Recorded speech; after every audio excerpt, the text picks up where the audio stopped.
Compagnon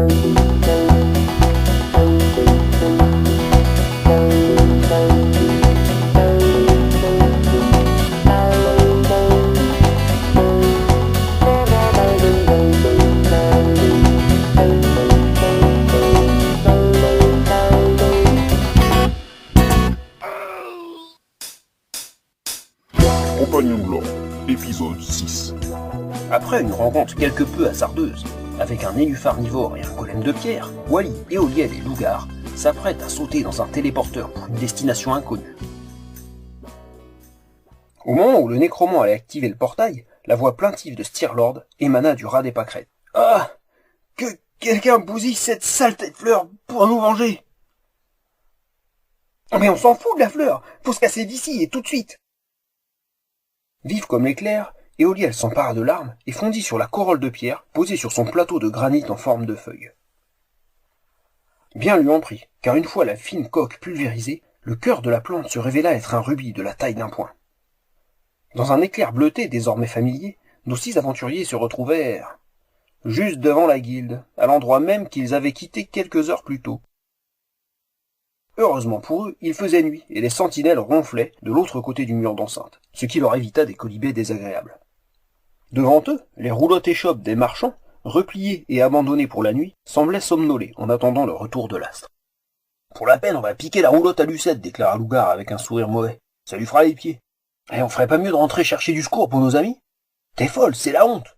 On est à peine partis depuis quelques heures. On va pas rentrer la queue entre les pattes comme des croquants. Au contraire, on va se tirer le plus vite et le plus loin possible. On n'a qu'à utiliser un des sorts de soins pour remettre Aurore sur pied. Il tirera la charrette mieux que personne, il est balèze lui. Dedans, on installe les jumeaux, Wally, moi, et on trace en vitesse. Ah bah merci, et puis moi, s'écria Éoliel. Toi, tu cours vite, t'es toute légère, en plus t'aimes pas les saucisses, assena Lougar avant de lever la bâche de la charrette. Comme convenu, les nains furent installés confortablement entre la druide et le nécromant, tandis que Rohor, encore un peu sonné, attaquait à une course quelque peu titubante. L'étrange équipage parcourut cette fois une belle distance grâce à la résistance hors du commun du troll qui finit quand même par s'arrêter après 3 heures de course attelée. Éoliel, qui avait rejoint les 4 autres passagers, dormait à point fermé. Dès que Wally l'eut réveillé, elle se porta au chevet des nains. « Ils sont trop amochés pour que j'arrive à les soigner complètement, déclara-t-elle, le visage aux traits tirés, exprimant une réelle détresse. « On n'en est qu'au premier jour d'aventure et il nous reste que 2 soins des blessures graves, constata Wally en se grattant la tête. Ils survivront, affirma Lougar. On va monter la garde pendant que Rohor se repose et reprend des forces. Si on met en commun nos connaissances respectives, on devrait réussir à concocter un genre de fortifiant pour troll. Ça nous permettrait de conserver la charrette. Elle a raison, les jumeaux ne sont pas en état de se déplacer d'eux-mêmes et encore moins de courir. Il faisait encore nuit noire quand Wally commença à farfouiller dans son sac et à en sortir une quantité invraisemblable d'ustensiles, de fioles, sachets, vieux grimoires et autres bric-à-brac. Et Éoliel se mit immédiatement à l'ouvrage. « Il me faut de la sauge, dit-elle. De l'amande poivrée, du gingembre, du guarama, de l'angélique, du thé, du maté, du café, wow, et puis des tétons de dragon femelle, un œil de crabe, une queue de sirène, une brosse à dents en poil de biquette et une queue de cheval de chauve. Où diable veux-tu qu'on trouve tout ce bazar? Je suis pas herboriste. Ben, j'ai déjà de la sauge et de l'amande sauvage, on n'a qu'à chercher le reste, c'est une forêt ici, non? Mais il fait nuit noire. Moi j'ai vision nocturne, claironna Wally triomphante. Cela dit, je n'ai pas la moindre idée de ce à quoi ces plantes peuvent bien ressembler. J'ai aussi du thé et du café, glapit Éoliel tout excité. Bon, si j'ai bien compris, faut des trucs qui piquent, résuma le nécromant au regard rusé. Alors on va faire avec ce qu'on a sous la main. On va remplacer le maté par de la graisse à essieu, c'est pâteux, le gingembre par du poivre à saucisse, le guarama par de la poudre à fusée, j'en ai sur moi. On broie, on mixe, on fait bouillir, je connais un sort de vélocité utilisé pour tricher dans les courses de Baudet. Éoliel passa une bonne demi-heure à concocter un breuvage peu engageant, auquel Lougar ajouta son sort de tricheur. Rohor, qui se réveillait à peine, tâtonna autour de lui, et avant même d'ouvrir un œil, s'empara d'une poignée de saucisses, qu'il engouffra et mâchouilla un moment avant de déclarer. « J'ai faim!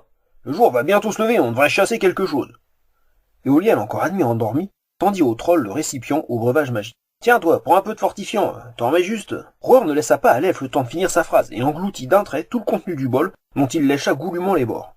« 3 gouttes! 3 gouttes dans ta gourde! » cria Éoliel en bondissant sur ses pieds. « 3 gouttes, espèce de maboule! T'es fou, t'as tout avalé? » Bah ouais, répondit le troll, tu m'as pas dit.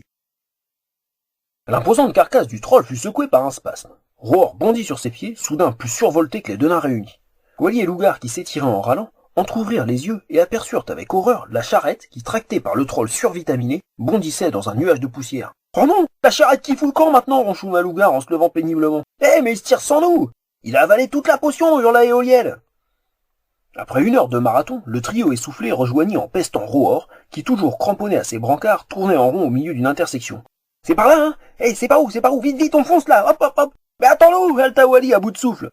À droite, décida Lougar, une fois que les 3 apprentis apothicaires se furent tissés au vol dans la charrette qui redémarra en trombe. Cramponné au ridel, Lougar commença à apprécier la situation. Eh ben, ça se goupille pas si mal finalement. On va pouvoir voyager bien peinard. Avec le pépère qui tire comme si sa sieste en dépendait.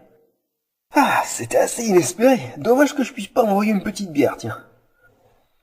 Comment vont les jumeaux sans Kiwali entre 2 KO? Un peu mieux, je crois. Avec ce que je leur ai donné, ils dorment tellement qu'ils récupèrent. Mais ce qu'il nous faudrait, c'est un mage. Lougar m'a dit qu'on se dirigeait vers une petite ville. On décotera peut-être quelqu'un sur place. C'est plutôt le troll qui m'inquiète, en fait. Il a ingurgité une dose à faire exploser un cheval. Je me demande quel effet ça va avoir quand il va s'arrêter. Notre groupe d'aventuriers parcourut en une matinée une distance conséquente, jusqu'à ce que Rohor, reprenant pleinement possession de son esprit, ne commence à se poser des questions. Tournant la tête, il couvrit l'équipage d'un regard réprobateur. J'ai comme qui dirait l'impression que je me suis fait avoir, moi. Je cours depuis des siècles, et la bande de flemmards lézards en boulottant des saucisses. « Hey, qu'est-ce que vous m'avez fait ingurgiter ?» interrogea le troll d'une voix rogone après avoir posé les brancards sans ménagement. Les sourcils froncés, il s'approcha d'un pas incertain, s'accrocha à la ridelle de bois où il posa sa grosse bouille fatiguée. « Ça va ?» l'interrogea gentiment Éolienne en sautant prestement à côté de lui. « Assieds-toi à l'ombre, on va te donner à boire. On est assez loin à présent, il faut que tu te reposes. » Rohor s'effondra plutôt qu'il ne s'assit, le regard perdu au loin. « J'ai faim, je crois. Tu peux pas tuer quelque chose pour moi, Éolienne, avec ton arc, là ? » J'ai tiré toutes mes flèches sur l'autre espèce de saleté, et puis je tue pas les animaux, moi, rétorqua-t-elle, l'air profondément outré. Et on va pas le remettre sur le pied en lui faisant manger des salades. Il faut que nous atteignions la ville qui est sur cette carte. Le mieux, c'est que tu restes avec eux pendant qu'Wally et moi on part chercher de quoi manger. En attendant, donne-lui donc des sandwichs de la guilde. L'elfe, heureuse d'être plongée dans son élément, prodigua les soins attentifs aux blessés, soulageant de son mieux la douleur des nains que les fractures empêchaient de bouger. Rohor, vidé de toute énergie, restait assis par terre, perdu dans la contemplation de ses pieds nus, dont le cuir se remettait mal de l'interminable course qu'il venait d'effectuer. Lougar et Wally s'enfoncèrent dans la forêt avec circonspection. Les grands arbres dépourvus de branches basses leur rappelaient leurs précédentes mésaventures. « Dis, Lougar, et comment est-ce que tu crois qu'on va pouvoir attraper quoi que ce soit? T'as déjà chassé, toi ?»« Non, mais je suis un sorcier élémentaire, et toi une druide. On n'a qu'à se creuser, et à 2 on va bien réussir à trouver quelque chose. » Mais même si on en attrape un, on fait comment après? Il est hors de question que je dépiote un cadavre. Urk. C'est toi, Keberk. De toute façon, Rohor boulotterait n'importe quoi, cuit ou cru, voire vivant. Même toi, s'il avait vraiment les crocs. Enfin, plutôt toi, t'es plus dodu. Dodu? Non mais dis donc, tu vas me payer ça, Glapi la druide. À ces mots, elle se jeta sur Lougar alors qu'il s'enfuyait paresseusement en ricanant. Projeté à terre par la jeune femme en furie qui le rouait de coups et essayait de le mordre, le nécromant ressuscita un vieux moineau à moitié décomposé et entreprit de faire voler le cadavre, aussi décharné que puant, juste devant le nez froncé de Wally. Avec force roulade et jurons fleuris, les 2 grands enfants finirent par échouer devant une paire de pieds chaussés de cuir qui battait la mesure avec impatience. Dans le prolongement de ces pieds rageurs, s'élevaient des jambes, puis un torse surmonté d'une tête dont un sourcil levé exprimait une interrogation un peu agacée. Quand vous aurez fini de jouer, vous pourrez peut-être vous intéresser à une quête. Les 2 belligérants se relevèrent en s'époustant de leur mieux, avec des airs de gosses surpris en train de faire des bêtises. Ah, ça va, ronchonna Lougar. C'est quoi ta quête, gamin? Je suis pas un gamin, et si j'étais pas dans l'embarras, je perdrais pas mon temps à discuter avec un clochard et un épouvantail. Comment? S'écria Wally scandalisé. Mais je vais l'écrabouiller! La bouillonnante druide s'apprêtait déjà à bondir, lorsque l'odieux personnage la stoppa d'un geste désinvolte. Pas de ça, lâcha-t-il. Vous n'avez certainement pas le niveau. Bon allez, venons-en au fait, trancha Lougar en retenant d'un de ses bras tendus sa fougueuse amie. C'est quoi cette quête? Parce que nous, on cherche de la bouffe pour troll. Justement, vous tombez bien. Il faut que je retrouve un annulaire royal, et j'ai bien peur qu'il ne se soit fait dévorer par l'ogre meunier du Moulin-Pont. Je dois absolument en avoir le cœur net. Si vous me ramenez la bestiole ou des informations, je vous récompense. Ramener un ogre? Mais il est ma boule, ce glandu, trancha Wally. Viens, Lougar, on s'en va. Mais non, bougre d'enragé, pas l'ogre, l'agneau. Il est tout petit, tout blanc, super énervant, avec une tête de gland. Il a un gros nœud violet autour du cou et un grelot d'or, conclut l'arrogant personnage avec une moue méprisante. Quête acceptée, décida Lougar. Il est où ce Moulin-Pont? Dans ton dos, répondit l'agaçant, plein est. Dis donc, vous n'êtes pas bien perspicace pour les niveaux 6. Niveau 6, rugit Wally en tirant la manche du nécromant qui partait vers l'endroit d'un pas décidé. Mais t'es malade, on va se faire défoncer. On n'est que 2 en plus, je te rappelle. Et alors, tu vas encore nous susciter un petit machin comme hier avec l'affreux monument à pattes, tu lui fais danser la gigue du petit ogre à son pépère et c'est gagné. Sauf que moi, je sais susciter des golems, moi, pas des ogres, patate.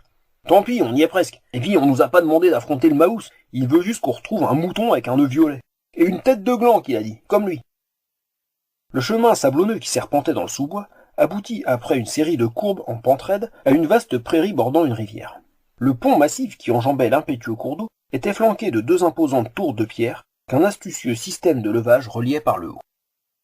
Des poutres de bois horizontales, surmontées d'un chariot-treuil, pendait une chaîne que le vent balançait mollement.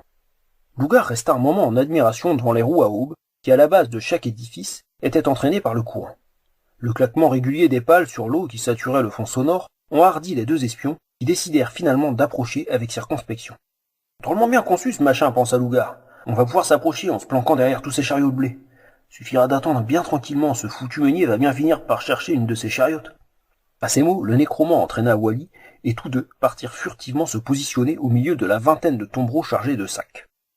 Ainsi fonctionnait l'endroit. Les charretiers arrivant là, dételaient leurs véhicules, traversaient le pont et attelaient leurs montures de l'autre côté, sur un emplacement identique à celui qu'ils venaient de quitter, mais dont les véhicules bâchés étaient chargés de sacs de farine. Le maître incontesté des lieux était un ogre meunier, taciturne, surnommé Brise-Grain. 3 mètres de haut, un ventre rond et flasque, des bras démesurément longs, comparativement à ses jambes aussi courtes que trapues, ce personnage peu commun était d'un blanc fantomatique, dont on aurait su dire s'il venait du nuage de farine dont il émergea, ou d'une des nombreuses facéties de la nature. Eh ouais, je comprends mieux pourquoi les portes sont si larges, pensa Wally. Punaise, il est énorme. Mais qu'est-ce qu'il fout, il marche à reculons. Psst, Bougar, chuchota-t-elle. T'as vu, on dirait que quelque chose lui fout la frousse. Ouais, ça craint. Qu'est-ce qui peut bien coller les miquettes à une créature de cette taille? Les 2 aventuriers rampèrent sous les chariots, et se dissimulèrent de leur mieux derrière la roue de bois cerclée d'acier la plus proche du moulin. La porte de chêne que le meunier venait de refermer d'un coup de pied rageur en se bouchant les oreilles s'entr'ouvrit à nouveau, laissant échapper un nuage blanc. La voix caverneuse de l'ogre, qui parvenait à percer le bruit infernal des meules de granit, interpella les aventuriers. « Hé, vous deux, venez m'aider !» Wally et Lougar, pas fiers, essayèrent désespérément de se cacher derrière une touffe d'herbe qui dissimulait à peine leur visage. « Ah non, mais je vous ai vu, tonitru à l'ogre exaspéré. Sortez de là, venez me débarrasser de cette saleté !» Avec la désagréable sensation d'avoir une fois encore été pris en faute comme des gamins, nos héros se relevèrent et s'approchèrent en s'époustant piteusement. Par la porte entrebâillée s'était faufilé ce qui semblait terroriser le puissant meunier. Un petit agneau, miraculeusement immaculé, dont le grelot d'or tintait joyeusement. Wally et Lougar observèrent sans comprendre l'ogre qui, acculé contre le mur, regardait terrifié la chétive créature plantée devant lui. « Enlevez-le » braillait-il sans décoller ses énormes mains de ses oreilles qu'il bouchait avec frénésie.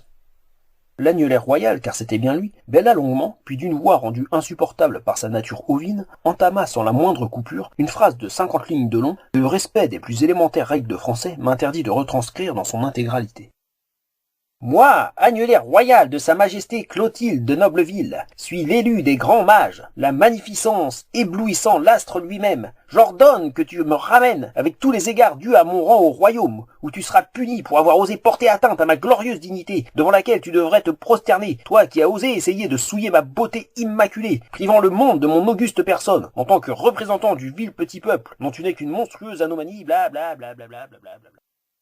Mais faites-le taire, supplia l'imposant meunier en terminant sa phrase dans un haut-le-cœur assez écœurant.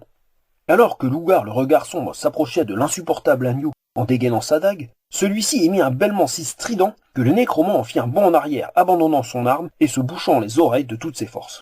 L'agnelet, se tournant vers lui, se lança dans une de ces interminables diatribes qui constituaient visiblement un moyen de défense assez efficace. C'en fut trop d'ailleurs pour Wally qui sortit de son sac une petite boule de fil enchevêtrée, pas plus grosse qu'un œuf. Elle contempla un moment la pelote avant de la jeter en l'air au-dessus de l'agneau. L'objet se déploya dans les airs avant de retomber sur la bêlante créature, dont les efforts pour se libérer ne firent qu'aggraver son engluage dans les mailles collantes. La druide, mue par un instinct de survie, se rua sur la malheureuse bestiole, l'entortilla vigoureusement et la fit disparaître dans son sac à condensation astrale où s'étouffèrent progressivement les cris indignés de sa royale blancheur. Ça sent l'arnaque, songea Lougar. Le balourd ne va rien nous donner si on le débarrasse trop vite. Il faut que je l'embobine. Ah, le problème, maître meunier, c'est qu'on va pas pouvoir le garder. C'est un animal royal, c'est trop risqué. Maître Brise-Grain, grogna l'ordre en décollant lentement les mains de ses oreilles. Le colosse, faisant face à ses sauveteurs, posa ses poings sur ses hanches et les toisa de toute sa hauteur. Vous allez m'emporter cette cochonnerie avec vous, gronda-t-il d'un air menaçant. J'ai pas que ça à faire, déguerpissez. Voilà, d'accord, maître Brise-Grain, on vous rend votre bestiole, on s'en va. On va pas vous déranger plus longtemps, hein. C'est pas grave, on dira à notre employeur qu'on n'a pas pu passer, parce que tu te faisais attaquer par un petit agneau. C'est un barde. Il écrit des chansons populaires. Il va adorer ça, poursuivit Lougar en soufflant distraitement sur le bout de ses doigts. L'ogre, plongé dans une intense réflexion, se gratta la tête en fronçant les sourcils. Ah, c'est bon, grommela-t-il. On va faire un marché. Vous embarquez cette horreur, vous la noyez, vous la bouffez, vous en faites ce que vous voulez, mais vous m'en débarrassez, et on oublie tous les trois ce qui s'est passé ici. En échange, je vous donne ça, conclut-il en leur tendant un petit sac consciencieusement noué par un cordon de cuir. Un sac de blé, s'étonna Lougar, le sourcil levé. Les grains sont magiques. Avalez-en un, buvez un demi-litre d'eau et vous n'aurez plus besoin de manger pendant 1 jour et demi. L'ogre s'approcha d'eux de sa démarche chaloupée, puis, sans leur adresser un regard, s'empara des bras d'un des lourds tombereaux et le tracta jusqu'au milieu du pont. Wally dut tirer la manche du nécromant pour l'arracher à la contemplation du treuil soulevant le véhicule et en faisant basculer le contenu dans une trémie au milieu d'un nuage de poussière dorée. On va donner l'agnelet à l'autre andouille, s'enquit Wally. Non, on va le donner à Roar, il va se régaler. Le pompeux personnage qui leur avait confié la quête les attendait en sifflotant, un long brin d'herbe entre les dents. Alors les comiques, mon agnelet? Eh ben, c'est pas de bol, l'ogre l'a bouffé, englouti, bafferé devant nos yeux. Avec Wally, on a bien essayé de le sauver, mais on n'a pu récupérer que ça, termina Lougar l'air contrit, en brandissant un morceau poisseux du ruban violet. Wally, qui avait pris sa tête dans ses mains, gratifia l'individu hautain d'un sanglot très convaincant, qui ne l'émut pas le moins du monde. Il partit au contraire d'un incoercible éclat de rire. « Ha ha! Merci les payus! Je suis » commença-t-il avant de prendre une profonde inspiration. « Libre » hurla-t-il. « Tenez » continua l'agaçant en tendant un sac volumineux à Lougar. « Des brodequins magiques et un corbeau niveau 40. Allez, salut les clodos » termina-t-il avant de tourner les talons. Les deux heureux gagnants contemplèrent leur butin d'un air dubitatif. « Wow, t'as vu la taille de ces péniches » s'agaça Lougar. « Des godasses taille 66. C'est la décrépitude. Toi au moins t'as le corbac. »« Bah ouais, mais niveau 40. Pourrais m'en servir quand tu marcheras sur ta barbe. Ouais, ou sur la tienne. Et puis on n'a pas tout perdu, reprit Lougar en retrouvant son sourire. On a ça, le grelot magique, le petit sac de grains et le casse-croûte pour troll. » Lorsqu'ils rejoignirent le chariot, Wally et Lougar trouvèrent Roar allongé de tout son long sur le dos, la nuque appuyée sur les mains. L'imposant troll somnolait tout en agitant paresseusement un éventail coincé entre ses doigts de pied. Cette singulière activité semblait avoir pour but d'éloigner la fumée du foyer où s'activait l'elfe. Cette dernière, une longue fourchette à la main, retournait avec soin des feuilles et des racines finement fendues posées sur une grille. Les braises qui rougeoyaient sous cet étrange barbecue crépitaient doucement. Wally, habitué aux élucubrations de l'elfe, haussa les épaules et se dirigea vers la roulotte dont elle attrapa la lourde toile. Elle glissa sa tête à l'intérieur et resta un moment interloquée avant d'éclater de rire. L'elfe, probablement pour meubler la longue attente à laquelle elle avait été soumise, avait, décoré les nains, un peu comme on décore un sapin. Dans son délire artistique, elle avait longuement démêlé les barbes, puis les avait lavées, lissées, parfumées et garnies de nœuds de différentes couleurs. Elle les avait ensuite fait briller avec des huiles essentielles, avant de les retresser avec soin. Les longues chemises de nuit dont elle les avait revêtues étaient décorées de poneys aux grands yeux bleus, dont les longues crinières roses flottaient au vent. Leurs sabots vernis soulevaient des gerbes de petits cœurs multicolores que récoltaient des angelots dans des parapluies de dentelle. Les lourdes bottes des jumeaux avaient été remplacées par des tongs dont les lanières distendues étaient reliées par d'improbables marguerites au cœur jaune vif fendu d'un sourire enfantin. Dis donc, narrateur, tu trouves que c'est sérieux ? Sérieux ? Pas vraiment. D'ailleurs, allez, la suite au prochain épisode.